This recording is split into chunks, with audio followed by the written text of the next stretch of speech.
Significa, porém, que as Escrituras, irmãos, surgiram na mente de Deus e foram comunicadas pela boca de Deus, pelo sopro de Deus e pelo Espírito Santo, irmãos. Irmãos, as Escrituras são, pois, o verdadeiro sentido do seu termo. Ela é palavra de Deus, porque Deus quem disse essa palavra. Isso significa dizer, irmãos, que toda vez que alguém insurge contra essa palavra, insurge-se contra o próprio Deus.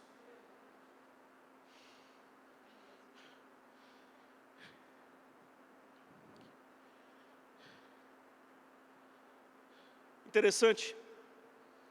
Sabe o que é? É que ela tem sido colocada em uma balança de sentimento. O que é isso, pastor?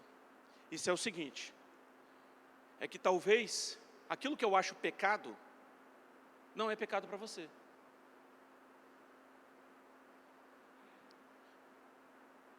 Aí fica em discussões infundadas, porque não se acredita mais na inerrância dela. Então, quando você perde a referência, todo o restante cai, porque você não sabe para onde ir. Aí você ouve qualquer coisa, aí você engole qualquer verdade. É por isso que eles enganam e são enganados. Tá, irmãos? Muitos liberais. Aí você sabe o que é interessante? Deixa eu continuar aqui. É que alguns hoje pregam, não, a igreja é do Novo Testamento, né? Não, mas o Antigo Testamento para aquela época. Irmãos, se você observar, se você parar para ler a Bíblia, eu vou citar só alguns aqui para você poder refletir na sua casa, tá? 2 Timóteo, capítulo 3, versículo 14 vai falar sobre isso. 2 Timóteo, capítulo 5, versículo de número 18 vai falar sobre isso. 1 Coríntios, capítulo 2, versículo 13 vai falar sobre isso. 2 Coríntios, capítulo 2, versículo 17 vai falar sobre isso. Né? No 13, no capítulo 3 também vai falar sobre isso. Em Gálatas capítulo 4, versículo 14 vai falar também sobre essa inerrância. Colossenses capítulo 4, versículo 16 também vai citar sobre ela. 1 Tessalonicenses capítulo 2, versículo 13 também vai citar, como também cita no capítulo 5, no versículo 27. E também em 2 Pedro capítulo 3, versículo 16, também vai falar sobre essa inspiração. E muitos liberais aproximam-se das Escrituras, carregados de ceticismo, irmãos, contestando toda essa inspiração e falibilidade dessa palavra. Irmãos, só tem um detalhe que eu preciso te dizer: permanece a verdade inabalável de que toda a Escritura é inspirada por Deus. Sobre esse sólido fundamento é que eu e você precisamos seguir uma vida vitoriosa nos últimos dias. Se você quer ter uma vida vitoriosa nos últimos dias, siga esse fundamento. Interessante, irmãos, é que John Wesley, ele fez uma lógica para poder explicar isso aqui. Sabe qual foi a lógica? Ele diz que a Bíblia foi concebida por uma dessas três fontes. Primeira fonte, por homens bons ou anjos. Segunda opção, por homens maus ou demônios. E a terceira opção, por Deus. Aí ele começa a derrubar a argumentação do ceticismo no meio da igreja. Primeiro, a Bíblia não poderia ter sido concebida por homens bons nem por anjos. Por quê?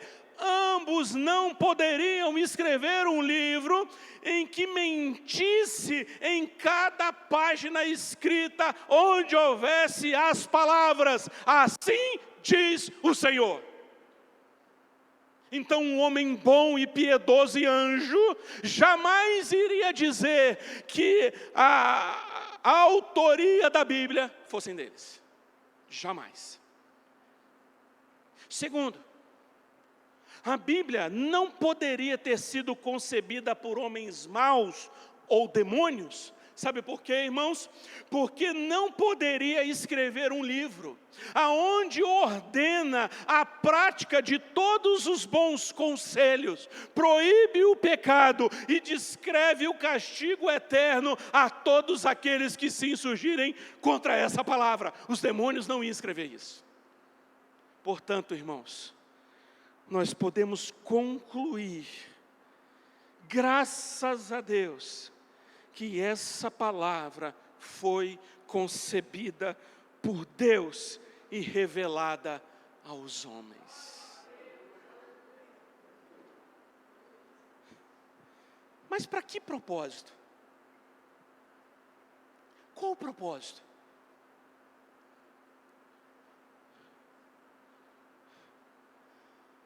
Se a origem das Escrituras nos fala de onde ela provém, seu propósito trata do que ela pretende.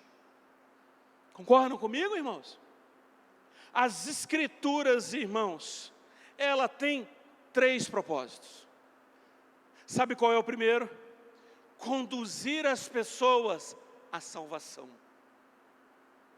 Olha o que vai dizer: em que desde a tua infância, no versículo 15, sabe as sagradas letras que podem tornar-te sábio para a salvação.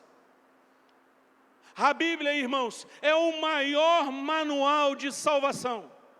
Seu propósito mais alto não é ensinar fatos da ciência que o homem pode descobrir por uma investigação experimental, mas ensinar fatos da salvação que nenhuma exploração, irmãos, pode descobrir, e somente Deus pode revelar.